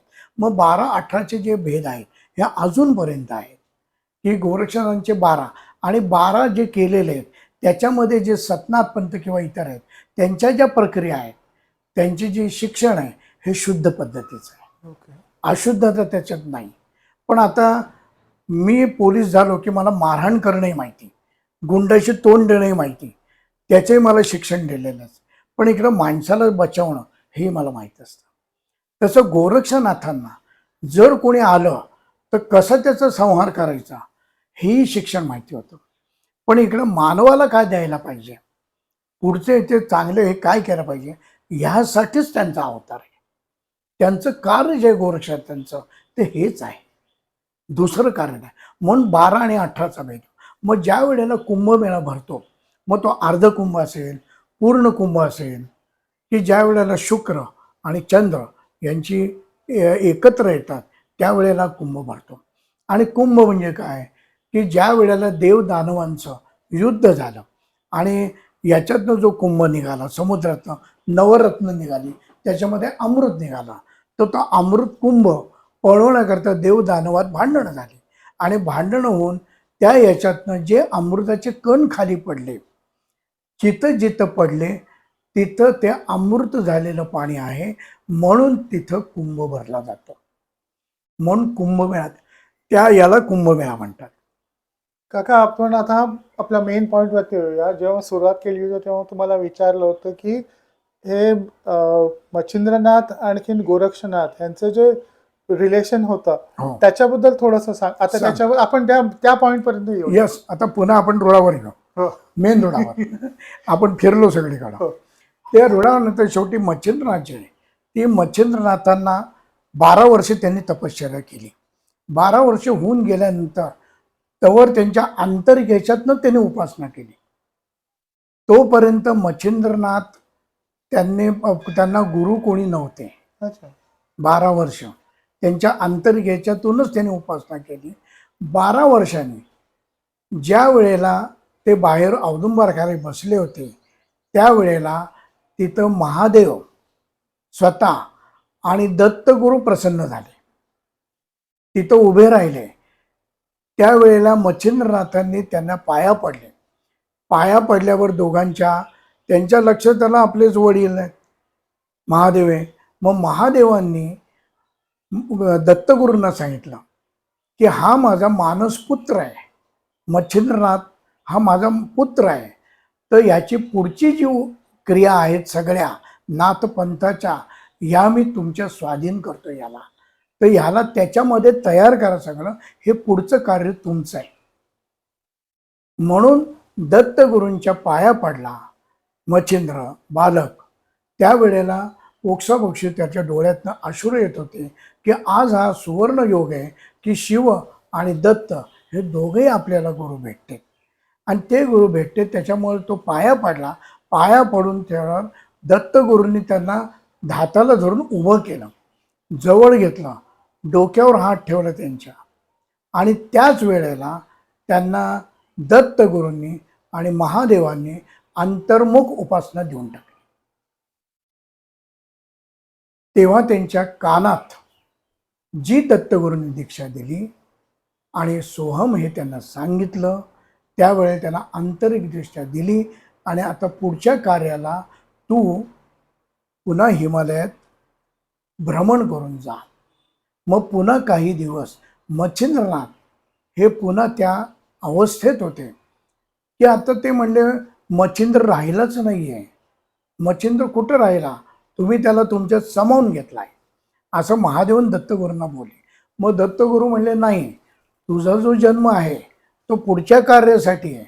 ही अराजकता जी मांडलेली आहे जगामध्ये, व्यभिचार जो वाढणार आहे किंवा वाढत चाललेला आहे, वाईट प्रवृत्ती वाढलेल्या आहेत, लोकांना मदत करत नाहीत, राजा रजवाडे एकामेकामध्ये भांडतात किंवा दुष्काळ पडते काही जायचं, तर ह्याच्यातून तुला जनतेला बाहेर काढायचे, तर त्यासाठी पुढचा अवतार हा तू निर्माण करेला आहेस, हा पुढं आली, त्याकरता तुला खाली उतरावं लागेल, इथं राहून चालणार नाही. म्हणून महादेव आणि दत्तगुरूंनी त्यांना आज्ञा केली की इथं न राहता तू भ्रमण कर. आणि त्यावेळेला मच्छिंद्रनाथजी दोघांना नमस्कार करून त्यांना त्यावेळेला नाथपंथाची रेग्युलर दीक्षा देण्यात आली की हातामध्ये कंथा, झोळी, कमंडलू, शैलीशृंगी, मतंगा, कफनी ह्या वस्तू ज्याला महत्त्व आहे प्रत्येक गोष्टीला, ह्या वस्तू त्यांना देण्यात आल्या. त्यांना नाथपंथाची दीक्षा दिली. म्हणजे बाहेर सदेह दृष्टीला आपल्या दिसणारी आंतरिकता दिलीच होती. ती दीक्षा देऊन त्यांना समाज कार्यासाठी खाली जायचं आहे. आणि तिथून मग हिमालयातून ते खाली उतरले आणि खाली उतरून भ्रमण करता करता करता करता सगळीकडे समुद्रकिनारी शिवाची दर्शनं घेऊन सगळीकडे भेटून सगळ्यांची काही मध्ये मध्ये येतील त्या राजांना हे करून माहिती देऊन त्यांना ते आले. आणि त्यावेळेला ते फिरता फिरता श्री आलय, महाराष्ट्रात आले. श्री आलय म्हणजे शिराळा. आता याच्यामध्ये दुमत काही लोकांचं असू शकेल. जसं शिवाजी महाराजांच्या जन्माचे 2 करतात, त्या ह्याच्याप्रमाणे बऱ्याच वेळेला दुमत असू शकतं, काही त्याच्यात पडायचं नाही आपल्याला. परंतु त्यांच्या ह्याच्याप्रमाणे शिराळा जे गाव आहे ते शिराळ्याला ज्या वेळेला मच्छिंद्र राज्य सांगून गेले होते आणि सरस्वती ब्राह्मणीला भस्म देऊन गेले होते की मी हे सूर्य बीज हे म्हणून तुला हे भस्म देतोय आणि हे कार्य पुढं हा माझा अवतार करणार आहे, त्यामुळे याला तू जपून हे कर म्हणून भस्म देऊन आले होते. ती त्यांना जाणीव झाली की आपण ज्याला निर्माण केलंय की पुढं जो करणार आहे तो विष्णू अवतार हा आपल्याला आता प्रगट केला पाहिजे, त्याकरता आपण गेलं पाहिजे. मग त्यावेळेला पुन्हा ते प्रदक्षिणा केली. प्रदक्षिणा करून त्यावेळेला त्यांनी तुमचं गुजरात काय बाकीचा सर्व भाग फिरला. सर्व फिरून मध्ये त्यांचं मारुती बरोबर युद्ध झालं. मारुती बरोबर मारुतींनी त्यांना अडवलं की तू कुठे चाललाय जोगाड्या, म्हणून त्यांना अडवलं. मग आता हे भडकू काम होतं, यांनी केलं युद्ध चालू लगेच. आता मारुती राय ते शेवटी मारुती राय त्यांनी युद्ध चालू केलं. युद्ध चालू केलं की ते शेवटी त्यांनी भस्म घेतलं आणि मारुती रायावर फेकलं भस्म. त्याप्रमाणे गुरु की शक्ती, गुरु की भक्ती आणि गुरु की शक्ती म्हणून त्यांनी ते फेकलं. गुरुचा शब्द आणि शक्ती ही शेवटी उपयोगाला येते. मग ते मारुतीराय शांत झाले आणि ते म्हणले अरे ही फक्त तुझी परीक्षा घेण्याकरता म्हणून मी युद्ध केले, हे खरं युद्ध आपलं नाही आहे. मग रामाचे त्यांची सुद्धा त्याच्यावर चर्चा झाली की माझा गुरु कोण, तुझा गुरु कोण, याच्यावर झाली. आणि ते म्हणले तुझ्याकडनं मला कार्य करून घ्यायचे. ते म्हणले काय? तर म्हणले मी केलं शब्द देऊन ठेवलाय. ज्या वेळेला ती राणी होती, स्त्री राज्यात गेले, त्यावेळेला तिने मारुतीरायांची उपासना केली आणि मारुतीराय तिला प्रसन्न झाले आणि तेव्हा मागणी केली की माग तुला काय पाहिजे ते वर. ती म्हणले की मला तुमच्याकडनं रतिसुख पाहिजे. मग ते म्हणले मी तर संन्याशी आहे आणि मी कनकाची कोपीनं आधीच धारण केलेली आहे, त्यामुळे मी ह्या गोष्टी करू शकत नाही, तर मी तुला कसं काय देऊ. तर हे काम तुला उपरीचर वसूचा पुत्र, उपरीचर वसू मुख्य जे आहेत नाथपंथाचे, त्यांच्या वीर्यापासून निर्माण झालेला मच्छिंद्र आणि महादेवांनी दत्तगुरूंनी केलेले क्रिया असा जो मच्छिंद्र येईल त्यावेळेला तो रतिसुख तुला देईल आणि तेव्हा तुझी पुढं मुक्त होईल. मग हे बोलल्यावर हे पूर्ण करायला पाहिजे ते शब्द त्याला. मग आता हा शब्द दिला आहे, मच्छिंद्रनाथांना माहीत नाही. मग मच्छिंद्रनाथ अडवून त्याला म्हणला तुला हे माझं कार्य पूर्ण करावं लागेल. मच्छिंद्रनाथ खवळले. ते म्हणले तुला माहिती की मी ऊर्ध्वरेती आहे, अधोरेती नाही मी, तर मी हे कसं करू शकतो, तर तू असं शब्द दिलाच कसा मला न विचारता. ते म्हणले नाही हे कार्य ठरलेलं आहे आणि मी शब्द दिलाय, उपरीचर वसूंचं माझं बोलणं झालंय, त्याच्यामुळे तुला हे कार्य करावेच लागेल. आणि मला माहिती तू सगळ्यात राहून सुद्धा वेगळा राहू शकतो. माशात पाण्यात राहून सुद्धा तू माशाप्रमाणे राहू शकतो, त्याप्रमाणे तू संसारात असलास तरी निसंग राहू शकतो. ही क्रिया तुला माहिती. कदाचित काका मला असं वाटतं की हे जे मी एक स्टोरीप्रमाणे बघतो हेच दाखवण्यासाठी हे अशा हे सगळ्या गोष्टी घडून आणल्यात. हो, घडून आणलेल्या आहेत त्या ह्याच्यासाठी. मग त्या हे केल्यानंतर शेवटी मारुतीरायन त्यांना सांगितलं, आदेश दिला की तुला तिथं जाऊन पूर्ण करावं लागेल माझा शब्द, आणि त्यातून पुढच्या क्रिया काही घडणार आहेत त्यासाठी. मग आता हे तिकडं न जाता उलट्या दिशेने गेले आणि उलट्या दिशेने करून सबंध त्यांनी पूर्ण यात्रा केली आणि पूर्ण यात्रा करून पुन्हा महाराष्ट्रात आले. पुन्हा महाराष्ट्रात येऊन श्रीआलयला आले. मग श्रीआलयला येऊन त्यांनी पुन्हा ते मागच्याप्रमाणे मी सांगितलं ते ब्राह्मणीच्या घरी उभे राहिले, सरस्वती ब्राह्मणीच्या घरी, की मी जे आता 12 वर्षांनी तुला म्हणलं होतं, तर 12 वर्षांनी मी आलोय याच्या शब्दाप्रमाणे, तर आता मला माझा पुत्र दे. हा सूर्यपुत्र हे बीजमंत्र म्हणून मी तुझ्या ह्याच्यात दिलंय की त्यातून तो पुढं कवीचा अवतार येतो, कवी नारायणाचा, आणि त्याप्रमाणे तो मला पाहिजे म्हणले.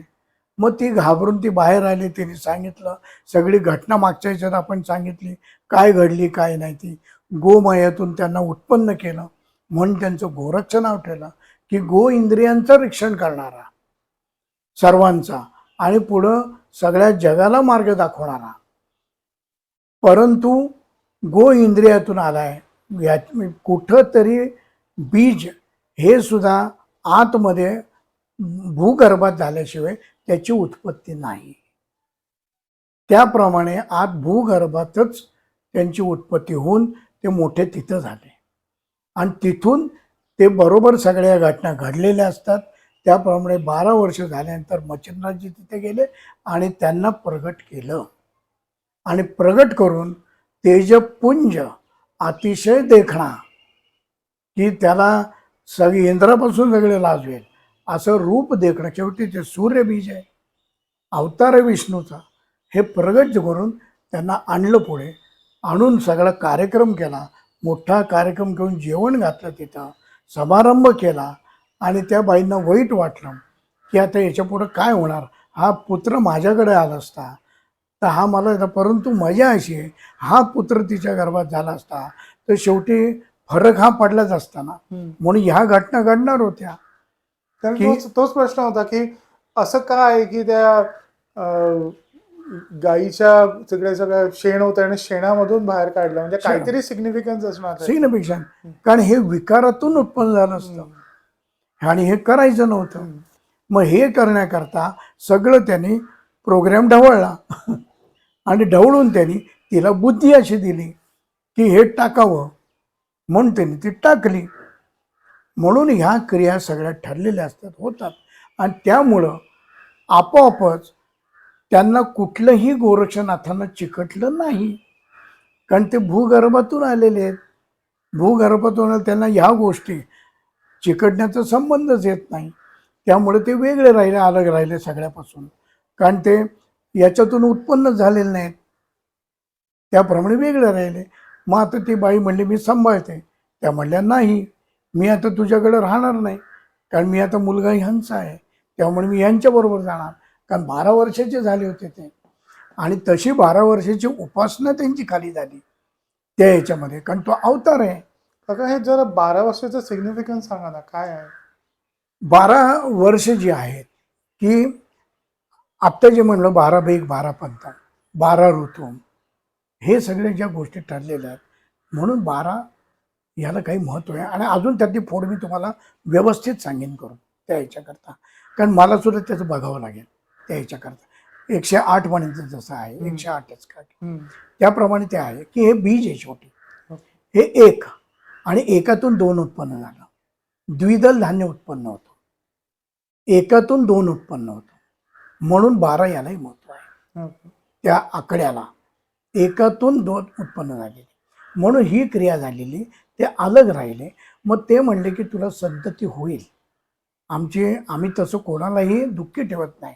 मग तिलाही संतती झाली, पण तिची इच्छा होती असा मुलगा माझ्या पोटी असावा म्हणून, सूर्यपुत्र मलाही मिळावा असा पोटी, म्हणून ते म्हणले की आई म्हणून तुझी इच्छा मी पूर्ण केली.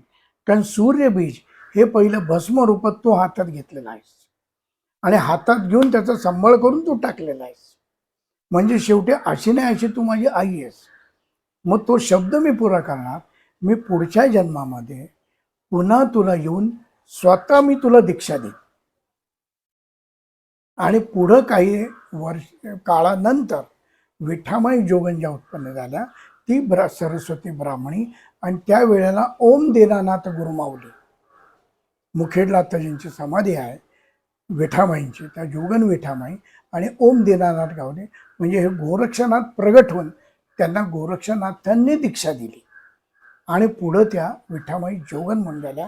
तो इतिहास पुन्हा वेगळा आहे त्या ह्याच्यातला, ह्या क्रिया आहेत सगळ्या. त्यामुळं पुढं हे झाल्यानंतर गोरक्षनाथ आणि मच्छिंद्रनाथ तिथून निघाले आणि तिथून भ्रमण करता करता करता करता सगळे अनुभव घेत त्यांना माहिती देत सगळं करत करत पुढे काही दिवसांनी मच्छिंद्रनाथांनी सांगितलं की आता तुला मी दीक्षा दिलेली आहे, तू काही वर्ष हिमालयात जाऊन पुन्हा माझ्याप्रमाणे दीक्षा कर.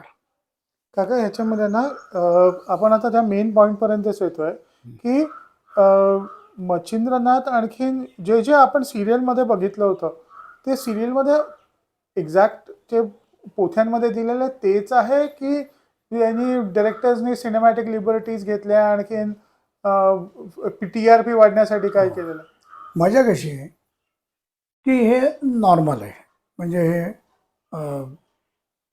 होतं की आपल्याला लोणचं खायचं आहे. लोणचं खायला म्हणल्यावर कैरीचं लोणचं खायचं तर कैरीची फोड आपण नुसती खातो का? त्याला काही चव लागेल? नाही. नुसतं आंबट लागेल. आता चव लागण्याकरता त्याला मसाला लावावा लागतो. हो. मसाला लावल्याशिवाय त्याला चव येत नाही. ते मुरवत ठेवावं लागतं. मग काही दिवस मुरवत ठेवल्यावर त्याला चव येते आणि ते आपल्याला खायला छान वाटतं. तसं आता जर बघायचं झालं त्या मालिकांमधनं बऱ्याच वेळेला थोडासा त्याचा माल मसाला लावलेला असतो. त्याशिवाय ती मालिका उठत नाही, TRP मिळत नाही त्याशिवाय. आणि त्यातून सुद्धा माझं सगळ्यांना यातून म्हणणं एवढंच आहे, तुम्ही दाखवा एवढंच येतो तुमच्या ह्याच्याकरता फायद्याकरता तुम्ही दाखवा, पण अतिपणा ओव्हरपणा करू नका की त्यातली मजाच निघून जाईल आणि त्यातलं सत्व निघून जाईल.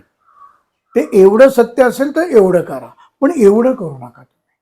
त्यातलं सत्य आता घालू नका की लोकांची त्याच्यापासून विश्वास हा उडेल, की त्यांच्यावरचा विश्वास जो आहे या संत सत्पुरुषांचा जे मनात त्यांच्या बसलेलं आहे ते उडून जाईल, इथपर्यंत तुम्ही करू नका. काका मग ह्याच्यात सांगा की हे सिनेमॅटिक लिबर्टीज त्या गजानन महाराजांच्या सिरियलमध्ये ती एक एक कॅरेक्टरचा फक्त एक शब्दाचा उल्लेख आहे आणि तो त्यांनी वर्षभर फिरवला की तिच्यावरती त्याची वाईट नजर होती आणि तो तिच्या पाठी पडत होता. या सगळ्या इवन याच्यामध्ये स्वामी समर्थांच्या सिरियलमध्ये ती एक कॅरेक्टर होती चंदा की काय, ती कॅरेक्टर नव्हतंच आयुष्यामध्ये. नव्हतं. आता how do we authenticate it? म्हणजे हा जो व्हिडिओ बघणारे जी लोक असतील ना, this is not for this generation, I am talking about 10 वर्षानंतर हा व्हिडिओ त्याच्यासाठी हा बनतोय की हाऊ डू यू ऑथेंटिकेट की ही टीव्हीवरती तुम्हाला स्क्रीनवरती दिसणारी गोष्ट आणि खरे पोथीमध्ये लिहिलेली गोष्टीमध्ये तफावत आहे ती कशी शोधावी? आता मूळ पोथी ही मूळ आहे. ओके. पोथीतून या गोष्टी निर्माण झालेल्या आहेत. हो. आता मी सुद्धा स्वामींच्या सर्व पोथ्यांचा अभ्यास केलेला आहे. आता स्वामी चरित्र बघितलंय मी, स्वामींचे जे आहे नेहमी आपण पारायण करतो तेही वाचलेले आहे. स्वामींच्या कथा काही गोष्टी त्याही वाचलेल्या आहेत, सगळ्या केलेल्या आहेत. परंतु काही गोष्टी या काही दाखवलेल्या नाही आहेत. किंवा आमचे वडील आणि क्वचित प्रसंगी दासगणू त्यांना भेटायचे. आपल्या पुण्यातच दासगणू राहायचे. म्हणजे आमच्या वडिलांनी ते घर पण दाखवलं, तिथं ते वाकून बघायचे. अगदी साधा सिंपल माणूस होता, शांत होता, म्हणजे तेजस्वी होता. ते कधीतरी चुकून माकून चर्चा व्हायची त्यावेळी ते सांगायचे की स्वामी हे अतिशय कडक होते, अतिशय कडक होते आणि कमी बोलणारे होते आणि अशा प्रत्येकाच्या संसारात ते घुसत नव्हते. आत्ता जे दाखवतात की किरकोळ याच्यात सुद्धा स्वामी म्हणतात. मग थोडक्यात आता यांनी काय केलं की यांनी जे काही यांना समाजाला द्यायचं असेल तर ते स्वामींच्या नावावर ठेवून खपवलेलं आहे. स्वामींच्या तर ह्या गोष्टी घडल्या की काही वेळेला लोकांचा विश्वास उडतो. मग आता शंकर महाराजचं जी मालिका होती ती मी सांगितलं तेवढं करता फोन करून जे होते त्यांना, कारण आपल्या पुस्तकावरनं मालिका घेते. मग त्यांना सांगितलं त्यावेळेला की जे दाखवायचं तुम्ही दाखवा, TRP तुमचा आहे मान्य करतो. तर त्र्यंबकेश्वरच्या इथं तो लावलं होतं. पण त्यांना म्हटलं प्रमाणाच्या वर दाखवू नका, लोकांचा विश्वास उडेल त्याच्यावरचा की खरं हे केलंय का. बरं, समाजामध्ये दोन्ही विचार करणारे आहेत. एक अंधश्रद्धेने बघणारे आणि एक अंधश्रद्धा न बघून बघणार आहेत, की एक परीक्षण म्हणून बघणार आहे आणि एक श्रद्धा म्हणून बघणार आहे. तर ते दोन वेगळे केले. तर असं होऊ नये की हे लोक अंधश्रद्धेने जातात, तिथं असं नाहीच आहे, असं घडू नये. तर याच्या प्रमाणाच्या वर तुम्ही जाऊ नका, लोकांच्या मानसिकतेवर हा परिणाम कुठेही होऊ नये. की जे स्वामींनी दाखवलेलं आहे, घडलेलं आहे, त्याच गोष्टी तुम्ही दाखवा. आपल्या मठाचं उत्पन्न वाढवावं किंवा TRP वाढवा या गोष्टी करू नका.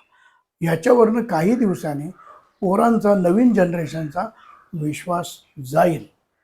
कुठल्याही मालिका तुम्ही घ्या, त्या मालिकेत कुठनंही जातीयता, धार्मिकता या गोष्टी अजिबात वाढवून करू नये की त्याच्यामुळे समाजामध्ये विचित्रता पसरते, भांडणं निर्माण होतात, जातीयता निर्माण होते, वाद निर्माण होतो आणि ज्या गोष्टी आपल्याला द्यायच्यात त्या न देता वादाला उत्पन्न होतो. त्यामुळे ह्या गोष्टी जास्तीत जास्त मालिकेतून येऊ नयेत. काका आता आपण त्याच्याकडे येऊया. ह्या दोघांचा जरा रिलेशनशिप जरा समजून सांगा ना. हो, गोरक्षनाथांचा जर विचार केला आणि मच्छिंद्रनाथांचा, हे त्यांचं पिता पुत्राचं नातं होतं आणि शेवट हे इतके एकत्र झाले की नाथपंथामध्ये म्हण आहे, कौन बडा गोरख्य आडे मच्छिंद्र खडा. कौन बडा गोरख्य आगे मच्छिंद्र खडा. की दोघं एवढे एकरूप झाले की त्यांना वेगळं करणंच अवघड झालं.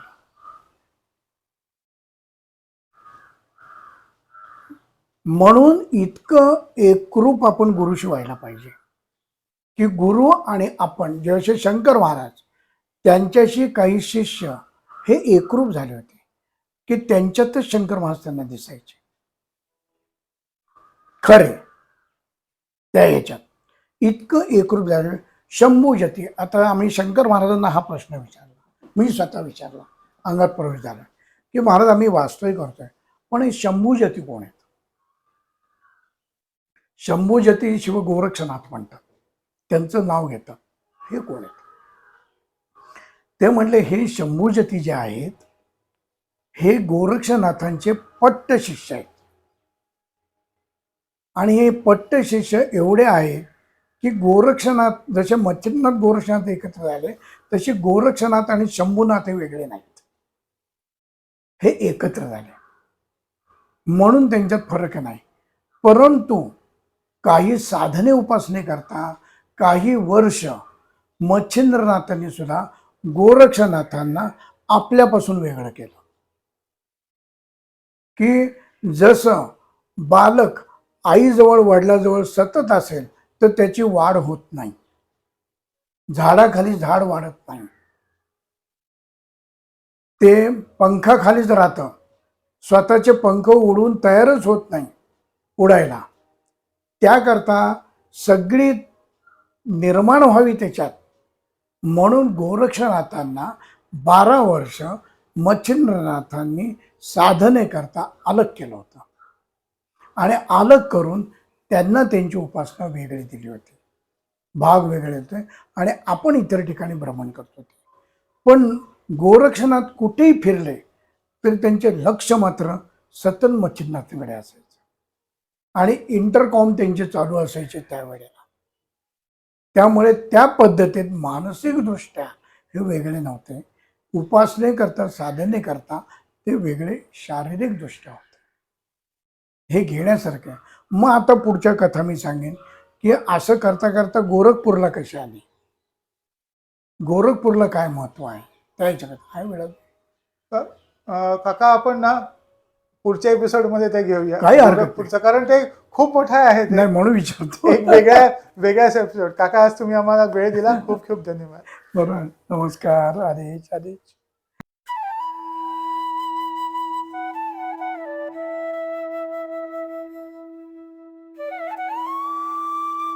अध्यात्मावर अशीच माहिती मिळवण्यासाठी देव माझा चॅनलला सबस्क्राईब करा